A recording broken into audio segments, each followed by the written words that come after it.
오늘 우리에게 주시는 하나님 말씀은 구약성경 스가랴 13장 1절부터 6절까지 말씀입니다.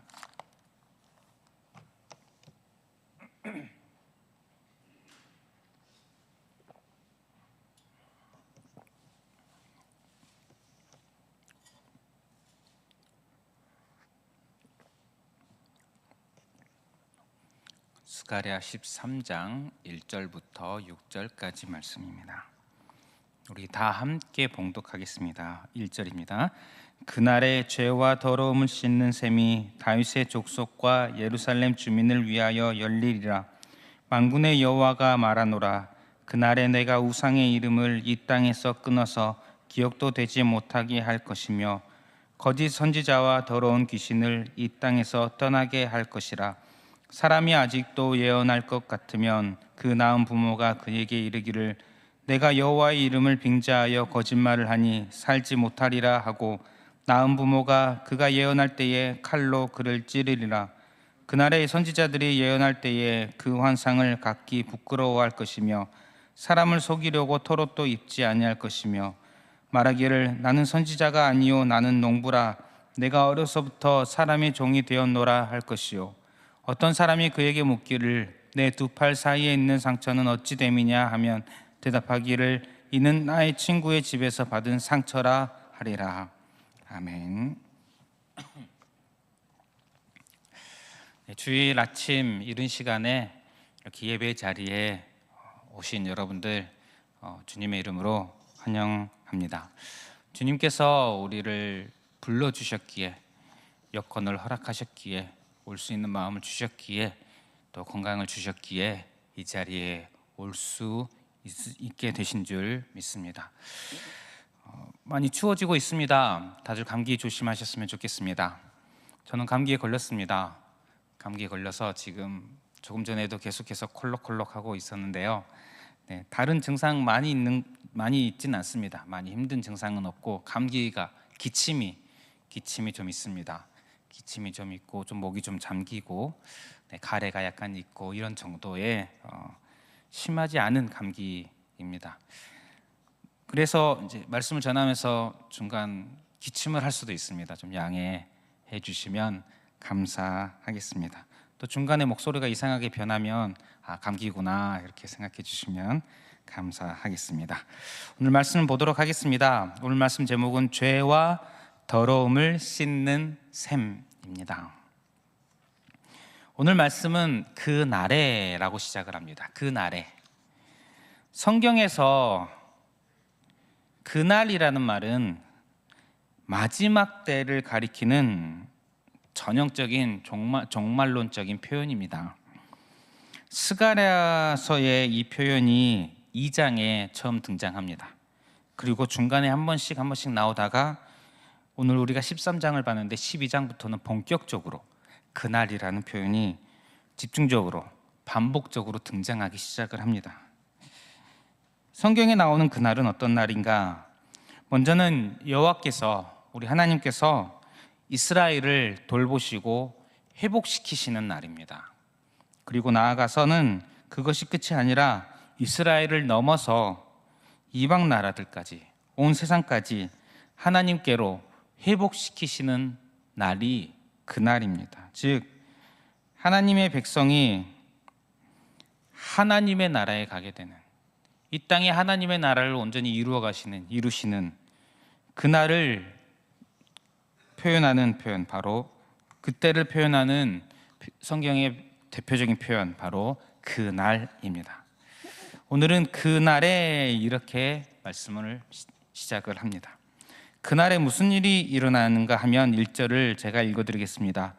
그날에 죄와 더러움을 씻는 셈이 다윗의 족속과 예루살렘 주민을 위하여 열리리라. 죄와 더러움을 씻는 셈이 열린다. 이 말씀만으로 봤을 때는 이 셈이 어떤 셈이지 잘 알지는 못하실 겁니다.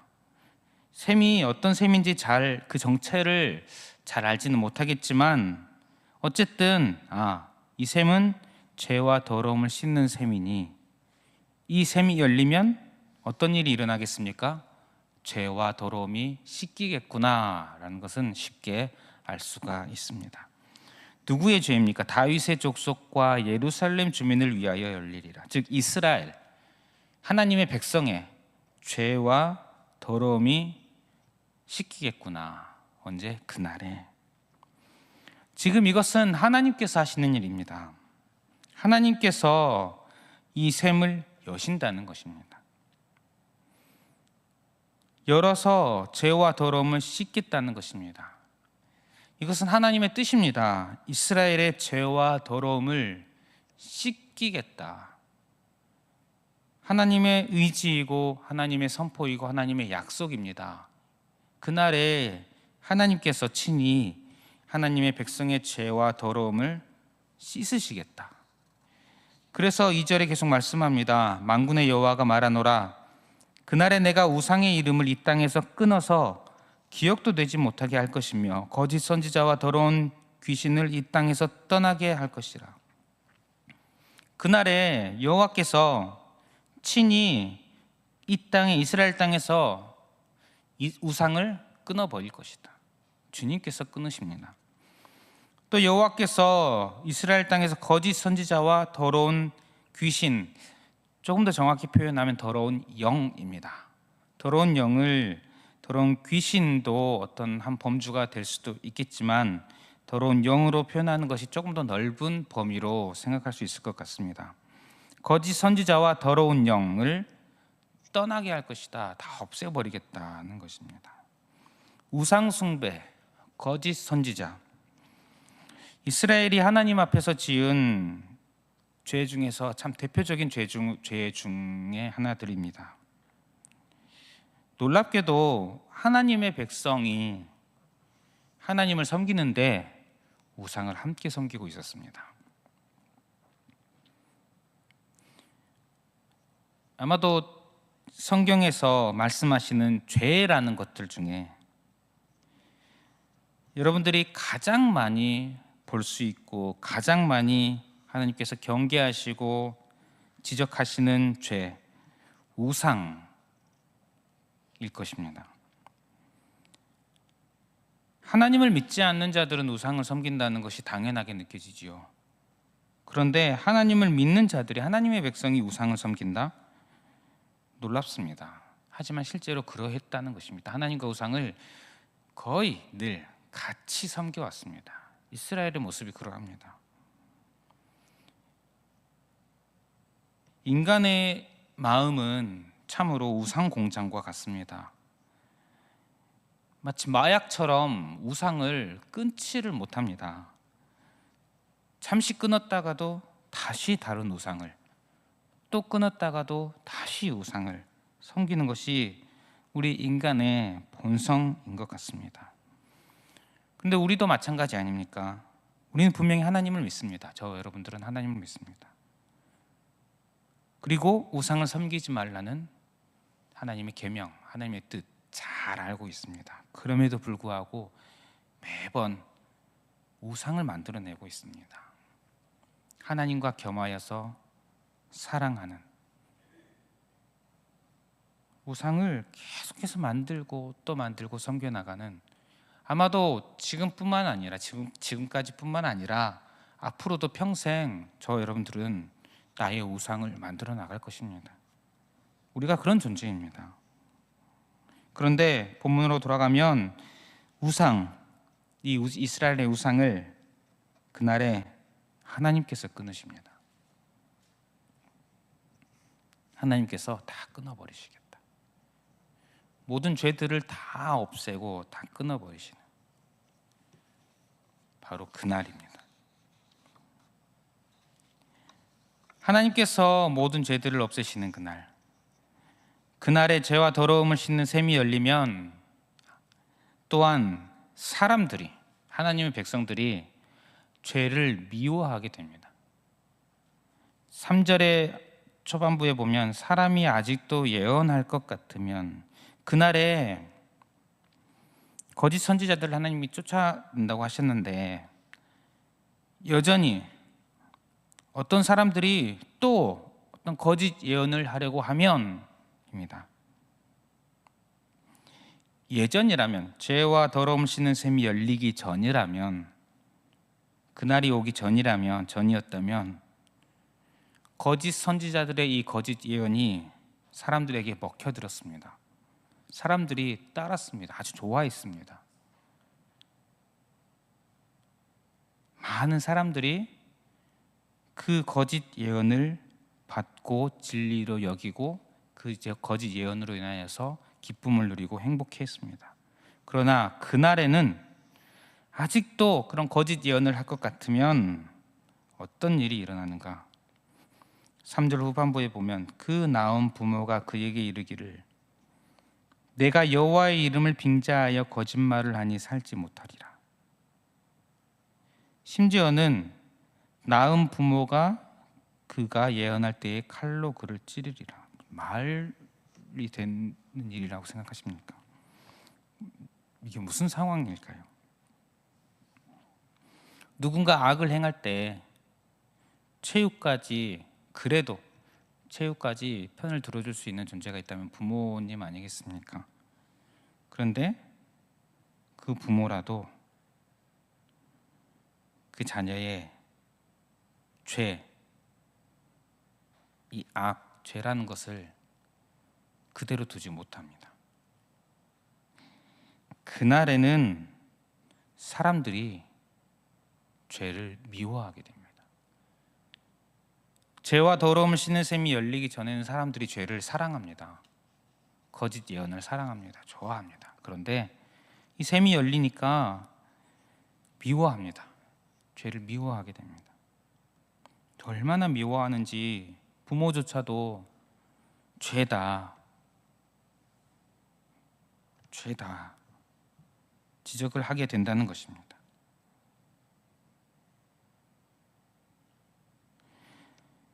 이 3절 말씀은 참 매우 강렬한 인상을 줍니다. 죄를 미워한다는 것이 이토록 강렬한 것이구나.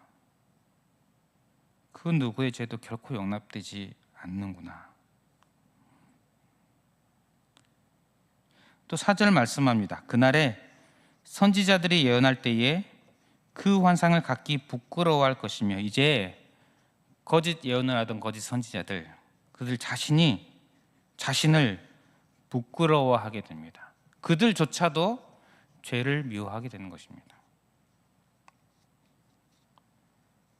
죄와 더러움을 씻는 셈이 열리니 거짓 선지자 자신조차도 죄를 용납하지 못하고 부끄러워하게 됩니다. 그래서 4절 후반부 보면 사람을 속이려고 털옷도 입지 아니할 것이요.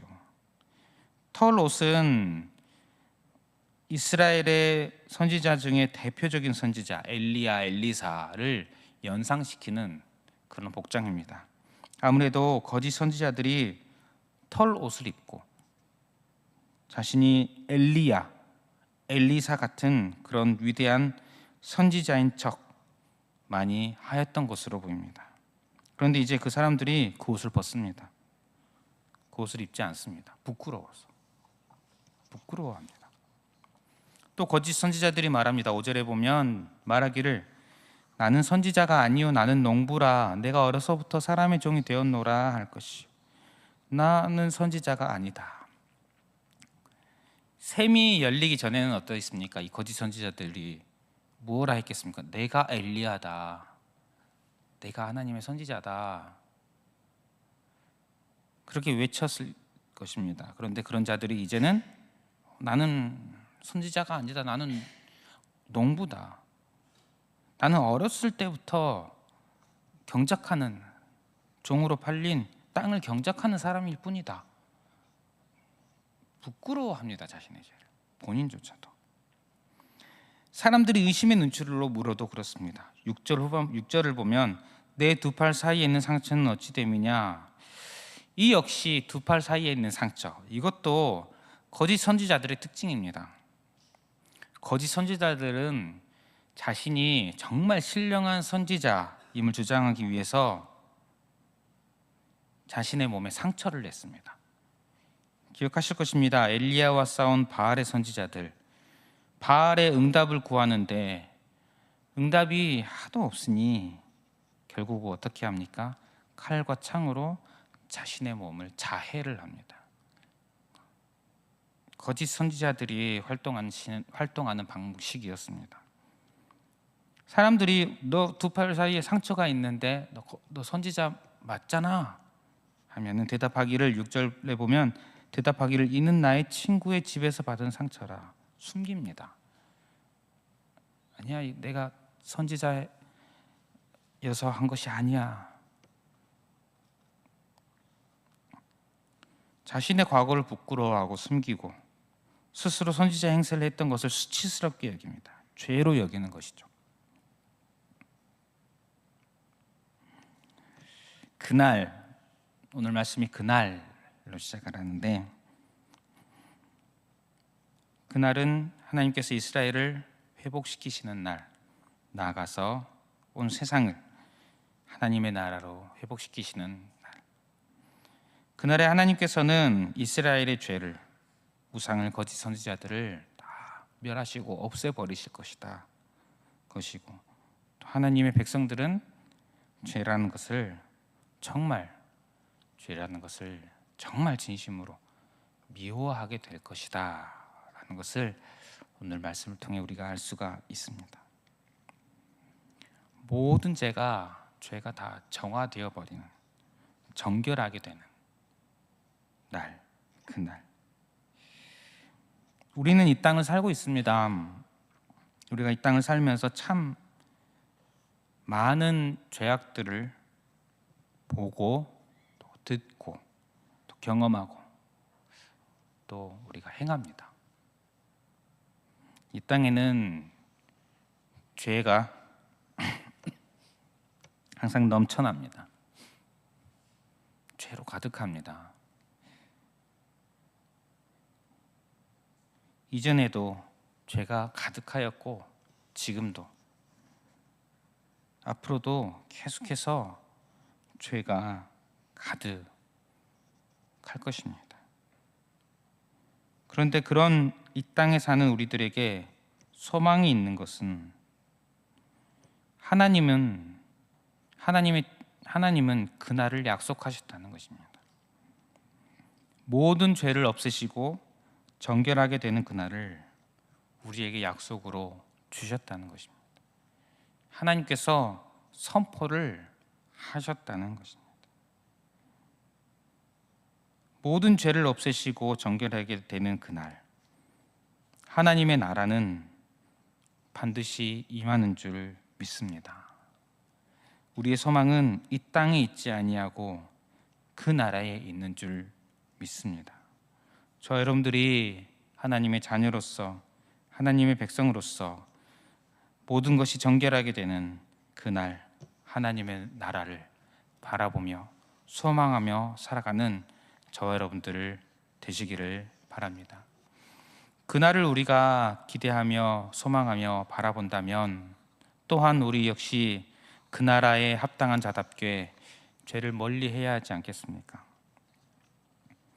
하나님께서 하나님의 백성에게 원하시는 것은 정결함입니다.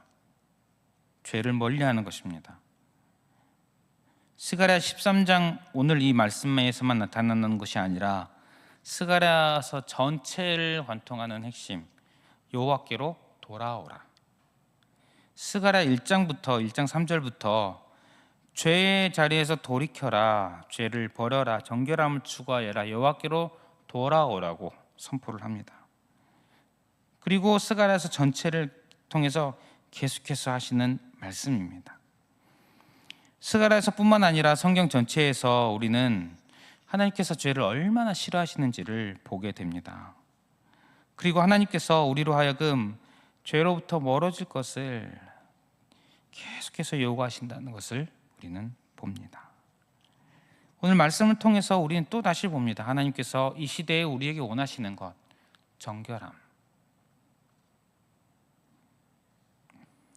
성도가 가져야 할 아주 중요한 덕목이 무엇이겠습니까?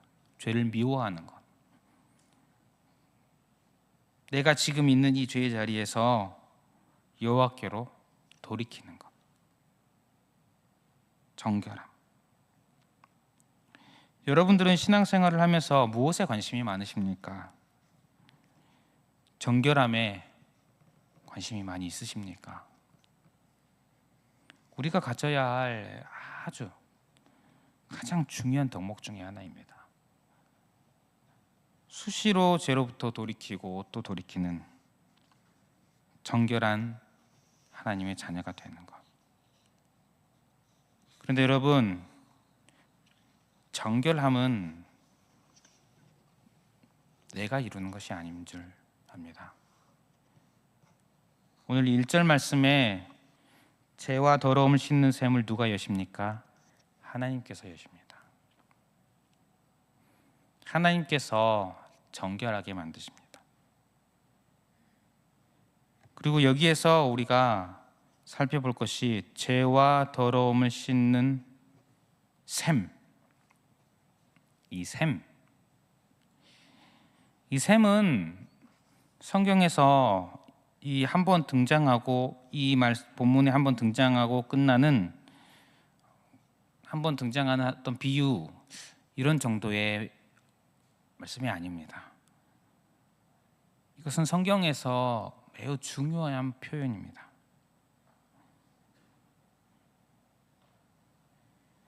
구약에서 율법에 물로 씻는 예식이 있었습니다. 제사장이 제사를 드리기 전에 자신을 정결케 하는 과정에서 물을 뿌리는 과정이 있습니다.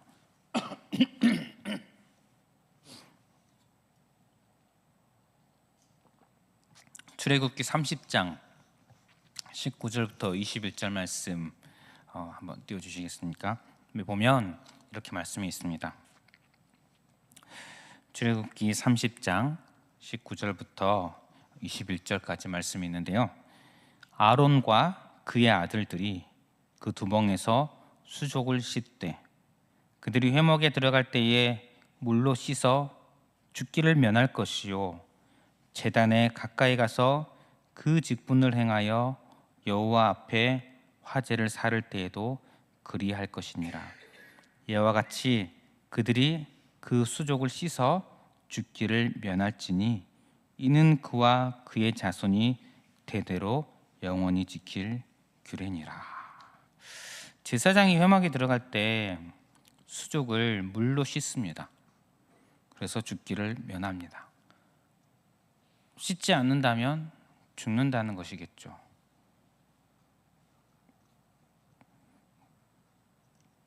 냄새 난다고 더럽다고 하나님께서 죽이시겠습니까?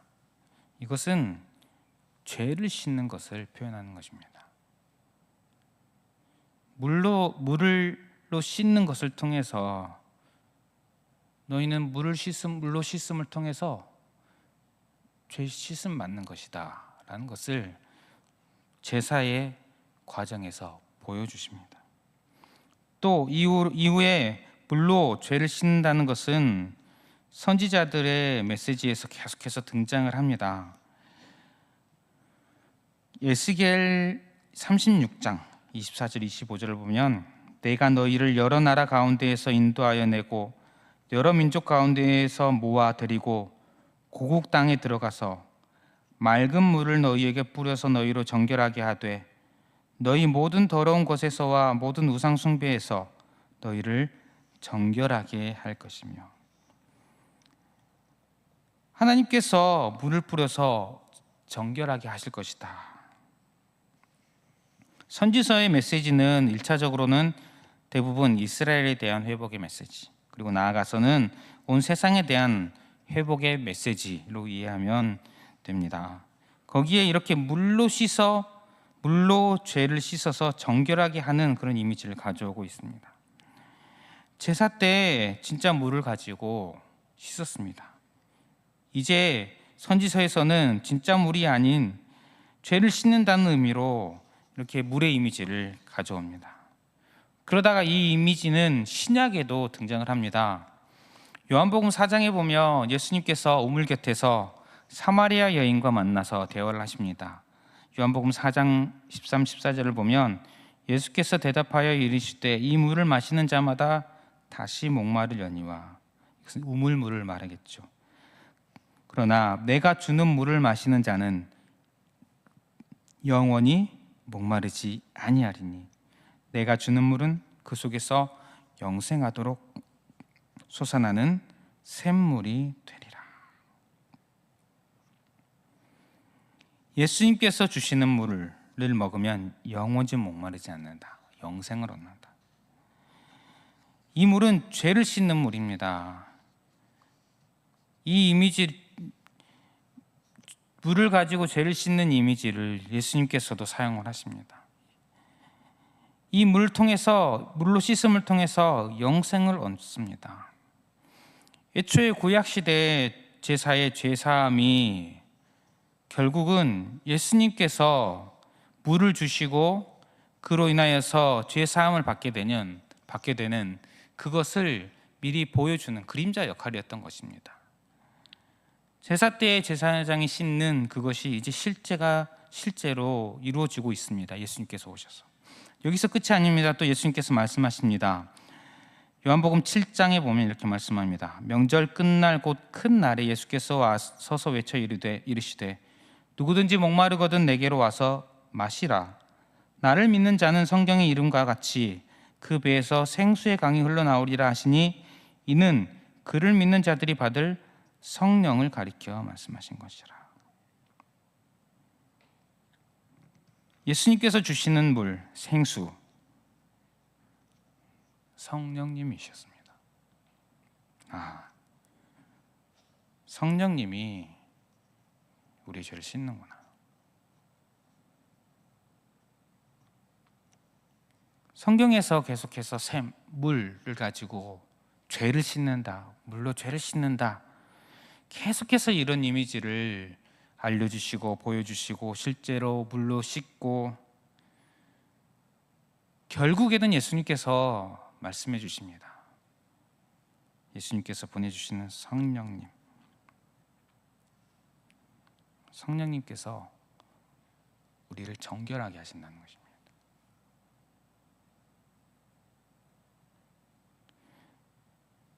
예수님께서 십자가에 피를 흘리셨죠. 그 피로 우리를 정결하게 하시죠. 예수님의 그 피가 어떻게 우리에게 적용이 됩니까? 성령님으로 말미암아 우리에게 효력이 있게 됩니다.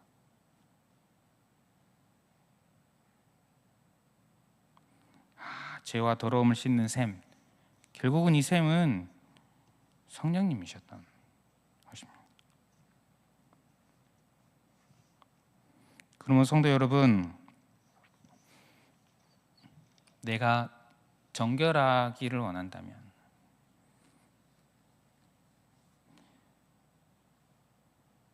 성령님의 충만함을 구해야 하는 줄 믿습니다. 성령님의 충만함, 성령 충만. 우리가 보통 성령 충만할 때 능력이 많이 생각이 나실 겁니다. 맞습니다. 성령 충만하면 능력을 주십니다. 그런데 단 정결함이 함께 동반되지 않는 능력은 성령 충만이라고 하기가 좀 어렵습니다.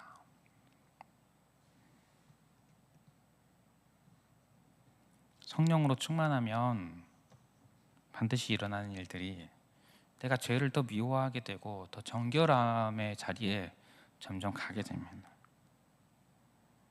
우리가 성령으로 충만하여서 은혜를 받고 많은 일들을 행하고, 그런데 그 과정에서 내가 죄를 미워하는 이 마음이 점점 생겨나지 않는다면 착각일 수 있습니다. 내가 성령으로 충만하다, 이 생각이 착각일 수도 있습니다.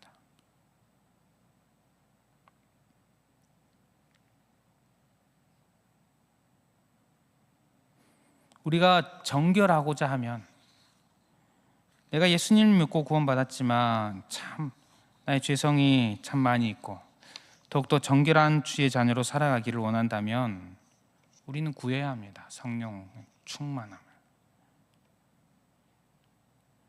성도 여러분, 더욱더 성령 충만을 구하시는 저와 여러분들 되시기를 바랍니다. 내 안에 성령님께서 나를 주관하실 때에 내가 더욱더 이전보다 더욱더 죄를 미워하게 되며 이전보다 더욱더 죄에서 돌이키고 우상을 멀리하고 하나님께로 나아가는 그런 복된 주의 자녀 될 수 있을 줄 믿습니다. 말씀을 마무리하겠습니다. 하나님은 계획이 있으십니다. 하나님의 나라입니다. 하나님의 나라가 임하는 날, 성경의 그날입니다. 오늘 보니 그날에 하나님께서 모든 죄를 멸해 버리신다고 말씀하십니다. 그리고 우리에게 하나님의 백성들은 죄를 미워하게 되고 정결하게 되는 날입니다. 그런데 그 날이 이미 시작이 되었습니다. 예수님께서 이 땅에 오심으로 시작이 되었습니다. 예수님께서 선포하셨습니다.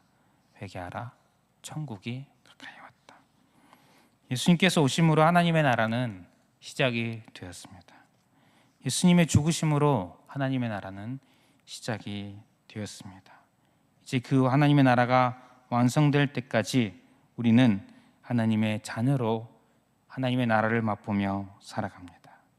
그런 하나님의 자녀로서 살아감에 있어서 우리가 성령의 도우심으로, 성령의 인도하심으로 더욱더 정결한 죄와 더러움을 씻는 그런 삶을 살아가는 복된 주님의 자녀 되시기를 축복합니다. 기도하겠습니다. 사랑의 하나님, 감사합니다. 우리를 하나님의 자녀 삼아주시고 죄라는 것을 알게 하시니 감사합니다. 주님, 죄로부터 돌이킬 수 있도록 성령님 함께하여 주시니 참 감사를 드립니다.